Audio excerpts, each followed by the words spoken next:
February 28th. Saints Romanus and Lupicinus, Abbots. Romanus, at 35 years of age, left his relations and spent some time in the monastery of Aîné at Lyon, at the great church at the conflux of the Seine and Rhone, which the faithful had built over the ashes of the famous martyrs of that city.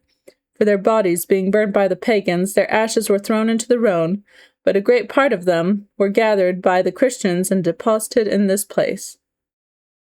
Romanus, a short time after, retired into the forest of Mount Jura, between France and Switzerland, and fixed his abode at a place called Condat, at the conflux of the rivers Bienne and Ariège, where he found a spot of ground fit for culture, and some trees which furnished him with a kind of wild fruit. Here he spent his time, praying, reading, and laboring for his subsistence.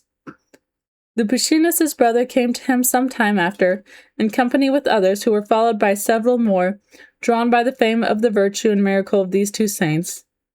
Their numbers increasing, they built several monasteries and a nunnery called La Baume, which no men were allowed ever to enter, where Saint Romanus chose his burial place. The brothers governed the monks jointly and in great harmony, though Lupicinus was more inclined to severity of the two. Lupicinus used no other bed than a chair or a hard board, never touched wine, and would scarce ever suffer a drop either of oil or milk to be poured on his pottage. In summer his subsistence for many years was only hard bread moistened in cold water, so that he could eat it with a spoon.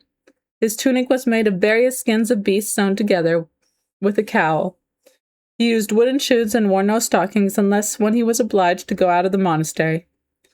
St. Romanus died about the year 460, and St. Lupicinus survived him almost 20 years.